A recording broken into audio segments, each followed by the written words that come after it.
Episode की शुरुआत में हम लोग को पास्ट का सीन दिखाया जाता है जहाँ पर बेबीलोन काफी ज्यादा घायल था, इसलिए वो सो रहा था। उसकी हालत इतनी बुरी होती है कि वो उठता ही नहीं है। उसके दोस्त भी उसे उठाने की कोशिश कर रहे होते हैं पर वो उठ ही नहीं रहा होता है, जो देखकर वो लोग काफी उदास हो जाते हैं। तभी वहाँ पर ईशर आ जाती है। वो कहती है कि मैं अपनी पावर का यूज करके यानी कि डिवाइन सोर्सरी का यूज करके बेबीलोन को हील करना चाहती हूँ, प्लीज मुझे ऐसा करने दो। तो तालिया कहती है कि नहीं रहने दो, तुम जाकर आराम करो। तो ईशरा फोर्स करने लगती है और कहती है नहीं मैं ठीक हूँ, मुझे गाना गाने दो।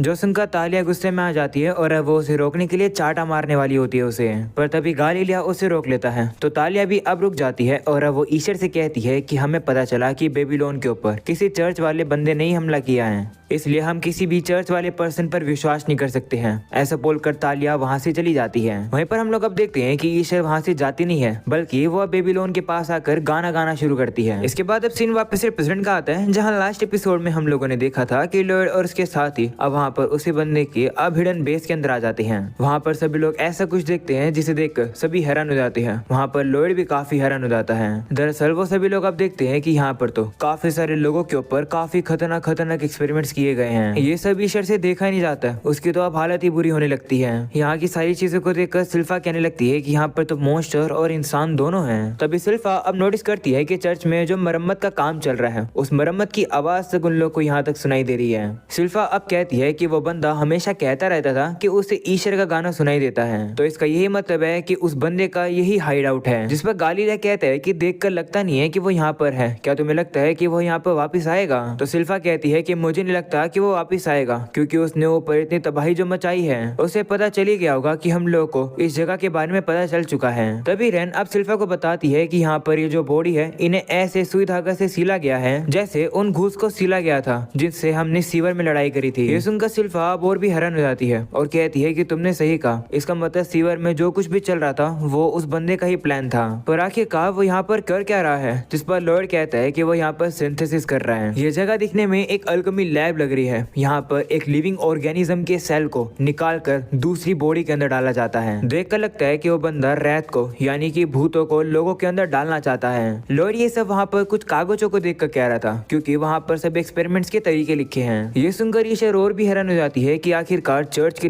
इतनी खतरनाक चीजें कैसे हो रही थी।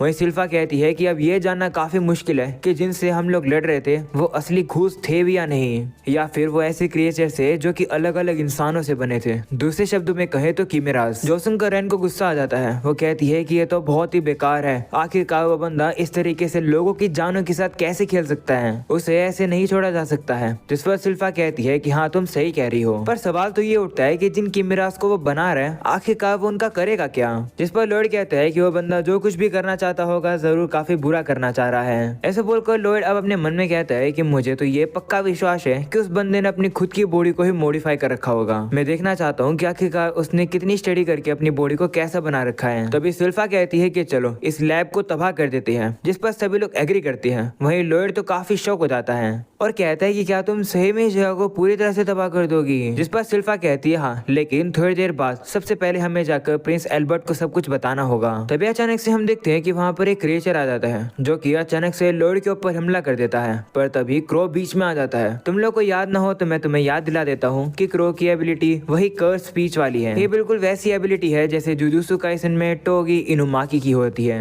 हम देखते हैं कि क्रो अपनी पावर का यूज करके उस हमले को नीचे गिरने के लिए कहता है और वो हमला भी नीचे गिर जाता है और अब वो क्रिएचर उन लोग के सामने आ जाता है जिसने हमला किया था। वो देखते हैं कि ये जो क्रिएचर है ये आधी इंसान है और आधी सांप है, यानी कि एक लामिया। जो देखकर गालिलिया कहता है कि यहाँ पर जो बंदा वो रहता है उसने ऐसे ऐसे मॉन्स्टर्स को यहाँ छोड़ रखा है। वहीं लॉयड को तो इस लामिया के बारे में कुछ न कुछ तो पता चल जाता है, इसलिए अब वो क्रो से कहता है कि इस लड़की को मारना मत, मतलब जान से मत मारना। तो क्रो भी कहता है ठीक है। इसके बाद वो लामिया फिर से उन लोगों के ऊपर हमला कर देती है जो कि दरअसल एयर स्लैशेस होते हैं। वहीं गालिलिया अपनी जाल वाली पावर का यूज करके सभी लोग को प्रोटेक्ट कर लेता है। दूसरी तरफ हम लोग क्रो और रेन को देखते हैं जो कि उस लामिया से लड़ने के लिए आगे बढ़ जाते हैं। रेन उस लामिया के ऊपर हमला तो कर रही होती है पर वो लामिया अपने ऊपर एक बैरियर लगा लेती है, जो देखकर सभी काफी हैरान हो जाते हैं कि आखिरकार एक लामिया ऐसी टेक्निक यूज कैसे कर सकती है। तो गालिलिया कहता है कि अगर ऐसे चलता चलता रहेगा तो ये फाइट काफी देर तक चलेगी। जो सुनकर लॉर्ड मन में कहता है कि नहीं, ये फाइट ज्यादा देर तक नहीं चलेगी। तभी हम देखते हैं कि क्रो अपनी पावर को फिर से यूज करता है और अब वो उस लामिया को नीचे बैठने के लिए कहता है।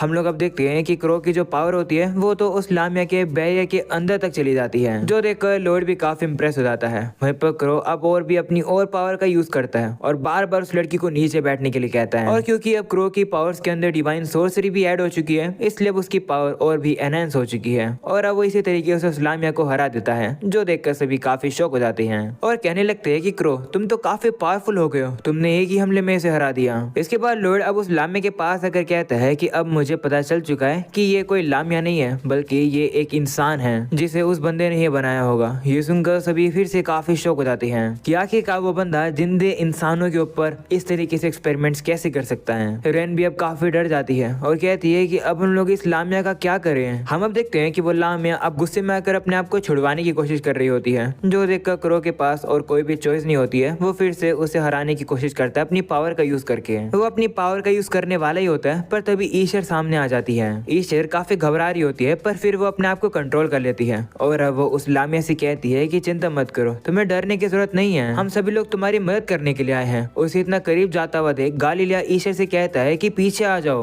पर तभी लॉर्ड अब गालिलिया को रोक लेता है, जिसके बाद अब लॉर्ड खुद वहां से चला जाता है। तभी हम देखते हैं कि वो लामिया अब फ्री हो जाती है और अब वो ईशर के ऊपर हमला कर देती है, जिस वजह से ईशर भी घायल हो जाती है। ईशर भी अब अपने मन में उस लामिया से कहती है कि तुमने ये सही किया, मुझे पता है कि तुम काफी डरी हुई हो, जिस तरीके से मैं भी उस बंदे से डरी हुई थी इतने समय से। मैं बार बार पावरलेस फील कर रही थी, क्योंकि आखिरकार मेरे जैसे पर्सन आखिर कर भी क्या सकता है कुछ। ईशर भी इसी तरीके से रो रही होती है, पर तभी उसे सारिया के पियानो बजाने की आवाज आने लगती है। सारिया एक्चुअली में इस समय पर चर्च के अंदर पियानो बजा रही है। सारिया के पियानो की आवाज सुनकर ईशर के अंदर अब हिम्मत आ जाती है और अब वो अपने आप को उठा लेती है। ईशर को समझ आ जाता है कि उसे क्या करना है। इसके बाद अब ईशर भी अब गाना गाना शुरू करती है, बिल्कुल उस पियानो की आवाज के साथ। हम देखते हैं कि ये गाना इतना ज्यादा प्यारा होता है कि वो लामिया भी अब शांत होने लगती है। वहीं पर क्रो भी अब ईशर का गाना सुनकर काफी इमोशनल हो जाता है, क्योंकि अब वो याद करता है कि किस तरीके से पास्ट में ईशर ने बेबीलोन के लिए गाना गाया था, जब बेबीलोन की हालत काफी खराब थी। तालिया भी वहां पर आकर कहती है कि आखिर कितनी देर से गाना गा रही है, जिस पर क्रो कहता है कि जब से ये आई है तब से ही गा रही है, यानी कि 12 घंटों से। जो सुनकर तालिया भी काफी हैरान हो जाती है और कहती है कि ये तो पागलपन है, ये तो डिवाइन सोर्सरी कास्ट तक नहीं कर रही है, इसका सारा माना खत्म हो चुका है, पर फिर भी ये गाना कैसे गा रही है, ये लड़की तो काफी अमेजिंग है। ऐसा बोलकर अब तालिया भी रोने लगती है, वहीं क्रो भी रोने लगता है।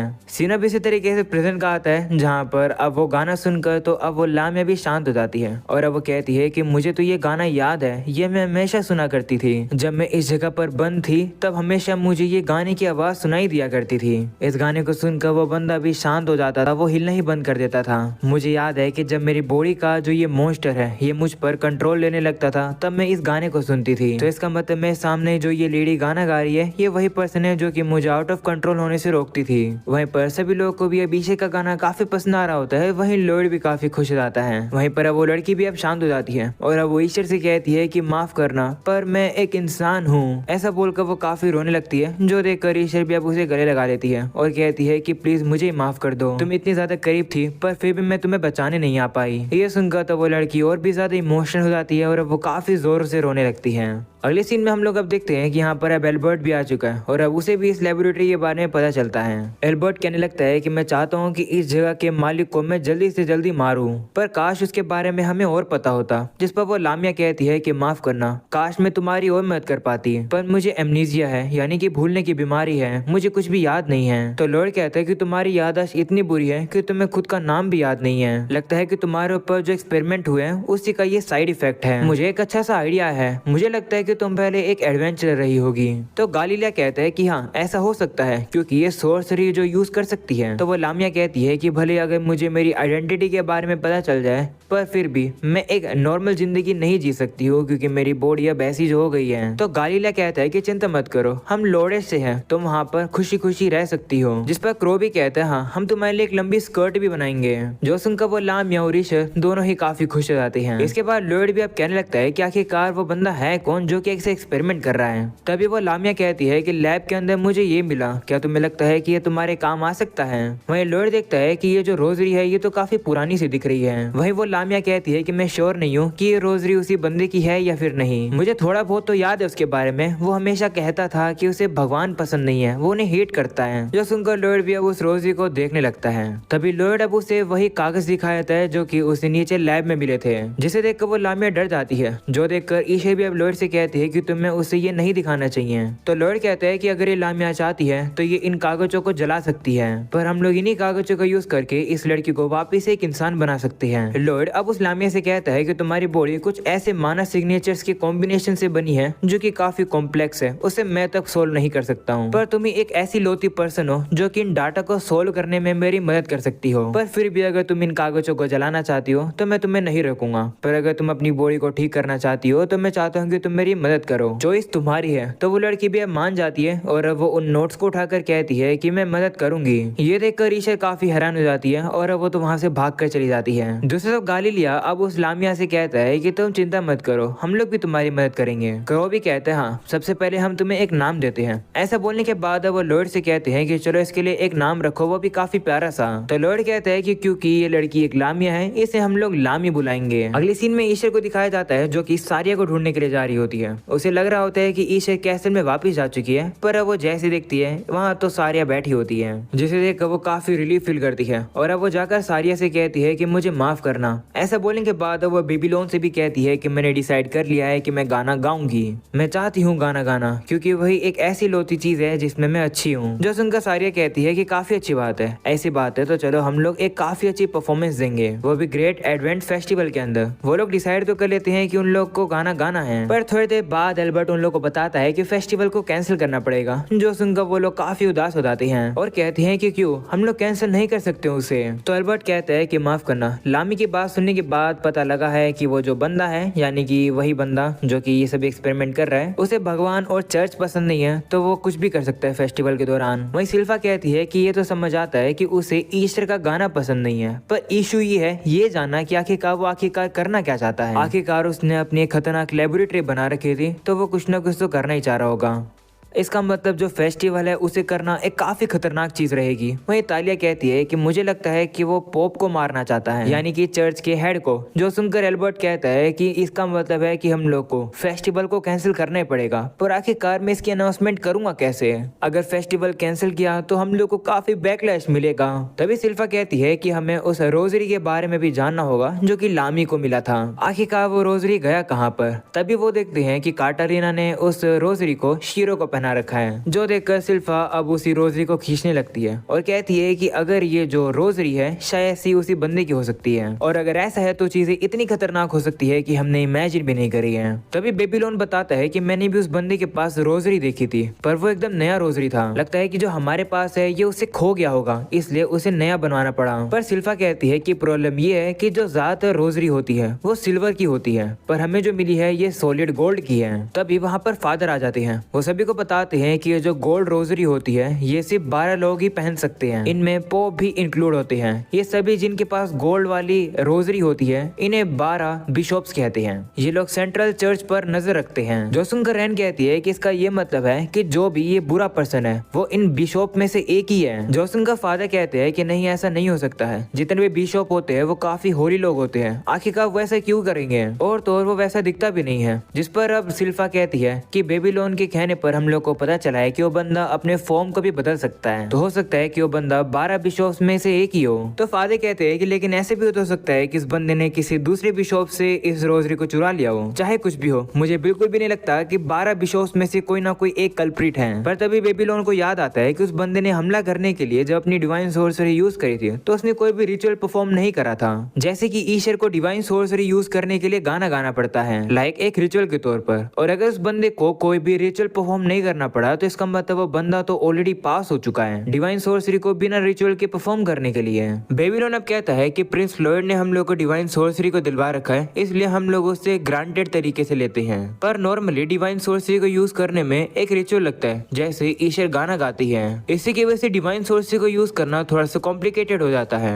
येसुन का फादर कहते हैं कि तो इसका मतलब ये सच बात है, डिवाइन सोर्सरी को बिना रिचुअल के यूज करने वाला वही पर्सन होगा जो कि पास हो गया हो, वो उन 12 बिशॉप्स में से एक ही कोई होगा। ये सुनकर सभी लोग अब सोचने लग जाते हैं। पर तभी ताओ आ जाती है और कहती है कि मुझे चेस मिला, कौन खेलेगा? जिस पर काटरीना कहती है कि मैं खेलूंगी। दूसरी तरफ ग्रिम अब जीरियल से पूछने लगता है कि यहाँ पर जितनी भी बातें हुई है क्या वो सच है? तो जीरियल कहता है कि मैंने उस बिशॉप को अपनी पावर नहीं दी है, मैंने तो बस सिर्फ पास का एक्सेस पोप को दिया था जिसका नाम गुटाने है, और बाकी के जितने भी 11 लोग हैं उन्हें गुटाने विश्वास करता है, इसलिए डिवाइन सोर्सरी को यूज करने के लिए बाकी लोग भी पास हो गए। ये बिल्कुल वैसे ही है जैसे कि मैंने लॉयड को यूज करने की परमिशन दी थी और लॉयड ने अपने सभी साथियों को पास दिलवा दिया। इसके बाद अब एल्बर्ट कहने लगता है कि चर्च ने सारी चीजों को रिजेक्ट कर दिया जो कुछ भी बेबीलोन ने उन्हें बताया था। तो मुझे नहीं लगता कि अगर हम लोग चर्च को कुछ भी बताएंगे तो भी वो फेस्टिवल को कैंसिल करेंगे। सबसे इम्पोर्टेंट बात ये है कि अगर दुश्मन सही में सेंट्रल चर्च के अंदर इन्फिल्ट्रेट कर चुका है तो पोप की जान तो वैसे ही खतरे में आएगी, भले ही फेस्टिवल कैंसिल हो या फिर ना हो। तो सिल्फा कहती हाँ, और बुरी बात तो ये है कि फेस्टिवल को होने में सिर्फ थोड़ा ही समय बचा है। अगर वो बंदा 12 बिशॉप्स में से एक है तो हम लोग को फेस्टिवल के दिन पोप को सभी बिशॉप से दूर रखना पड़ेगा, साथ में हम लोग को उन पर नजर भी रखनी होगी। हम लोग ये बहाना मार देंगे कि हम लोग सिक्योरिटी कर रहे हैं, ऐसा करके हम लोग पोप को मरने से तो बचा सकते हैं। जो सुनकर एल्बर्ट कहता है कि हाँ, शायद से अभी के लिए हमारे पास बस एक यही ऑप्शन बचा है, जितनी मदद मुझसे होगी मैं जरूर करूंगा, पर सिचुएशन देखकर लगता नहीं है कि हम लोग एडवेंचर गिल्ड की मदद ले सकते हैं। तो इस समय पर यहाँ पर जितने भी लोग मौजूद हैं हम लोग सिर्फ उन्हीं पर ही विश्वास कर सकते हैं। अगर तुम लोग को किसी बिशॉप के अंदर कुछ न कुछ अजीब लगता है तो उस बिशॉप को पकड़ लेना, हम लोग को कैसे भी करके इस फेस्टिवल को सेफली खत्म करना ही होगा। जिस पर सभी लोग हाँ कहते हैं। अगले सीन में हमें अब चर्च का सीन दिखाया जाता है जहाँ पर एक नन अब एक लेटर लेकर जा रही थी, तभी वहाँ पर वही नन लेडी आ जाती है जिसको हम लोगों ने लास्ट एपिसोड में पॉप के साथ देखा था। इसका नाम अनास्थासिया है, काफी अजीब नाम है पर हम कुछ कर नहीं सकते हैं। वो अब उस नन से कहती है कि तुम कहाँ जा रही हो ये लेकर, तो वो बताती है कि ये सेकंड प्रिंस की तरफ से मैसेज है, यानी कि एल्बर्ट की तरफ से, मैं इसे पॉप को देने जा रही हूँ। जो सुनकर अनास्थेसिया उसे कहती है कि ये मुझे दो। वो अब उससे उस लेटर को छीन लेती है और अब वो उस लेटर को पढ़ने भी लगती है। पढ़कर वो अब काफी खुश सी लग रही होती है, जिसके बाद वो अब एक कमरे के अंदर आ जाती है और अब वहाँ के अंडरग्राउंड बेस में भी आ जाती है और हमें पता चलता है कि ये बेस तो उसी बंदे का है जो कि अभी भी यहाँ पर एक्सपेरिमेंट कर रहा है। अनास्थेसिया उस बंदे को उस लेटर को भी दिखा देती है जो कि एल्बर्ट ने पॉप को भेजा था। वो बताती है कि एल्बर्ट ने लिखा है कि एल्बर्ट चर्च की फैसिलिटी को इंस्पेक्ट करना चाहता है, जिसके लिए उसे पोप और सभी बिशॉप्स अलग अलग ग्रुप में चाहिए। जोसुन को बंदा कहता है कि लगता है कि उन लोगों को उस लामिया से इन्फॉर्मेशन मिल गई। तो अनास्थेसिया कहती हाँ, देखकर तो ये भी लगता है कि सेकंड प्रिंस ने उस अंडरग्राउंड फैसिलिटी को तबाह कर दिया, पर लेटर देखकर लगता नहीं है कि एल्बर्ट को पूरी जानकारी मिली है। वहीं पर अब वो बंदा तो इस सब बातों को ज्यादा गौर ही नहीं कर रहा था, वो लगातार अपना एक्सपेरिमेंट कर रहा होता है। वो बताता है कि वो सिविल वॉर की बॉडी, यानी कि वही मोस्टर जिससे लॉयड लड़ा था, उस मोस्टर का सिर्फ हाथ ही बचा है जो कि उस बंदे को मिल गया। दरअसल वो हाथ उस मोस्टर की बॉडी से अलग हो गया था लॉयड के हमले को लगकर। ये देखकर ये बंदा कहने लगता है कि इस सिविल वॉर के सामने एक ऐसा बंदा आ गया जिससे ये भी नहीं लड़ पाया, जिस भी किसी ने ये किया है वो काफी पावरफुल है। ऐसा बोलकर वो उस सिविल वॉर के हाथ को ही खा लेता है अपने हाथ के जरिए। वो बंदा अब कहने लगता है कि अगर सेकंड प्रिंस को हमारे बारे में पता चल भी गया हो तो भी वो कुछ नहीं कर पाएगा। अगर उसे लगता है कि मेरी एक छोटी सी लैब की ब्रांच को बंद कराने से वो जीत गया तो उसकी गलतफहमी है। अगर उसे पता भी चल जाता है कि मैं क्या करने वाला हूँ तो अभी वो मेरा कुछ नहीं कर पाएगा। समय करीब आ चुका है। इसके बाद हम लोग को अब और भी काफी पावरफुल से मोस्टर दिखाए जाते हैं, बिल्कुल उस सिविल वॉर वाले मोस्टर की तरह। वहाँ पर तो काफी बड़ा एक ड्रैगन भी होता है। वो बंदा हंसकर कहता है कि अब हमें कोई भी नहीं रोक पाएगा, ग्रेट एडवेंट फेस्टिवल में हम लोग अपना पर्दा उठाएंगे। वहीं दूसरी तरफ लॉयड भी यही सेम बात कहता है और अब इसी के साथ ये एपिसोड यही खत्म हो जाता है। उम्मीद है कि तुम लोग को ये एपिसोड पसंद आया होगा। पसंद आया हो तो लाइक कर देना, चैनल पर नहीं हो तो सब्सक्राइब भी कर देना। मिलते हैं नेक्स्ट वीडियो के अंदर, तब तक के लिए बाय बाय।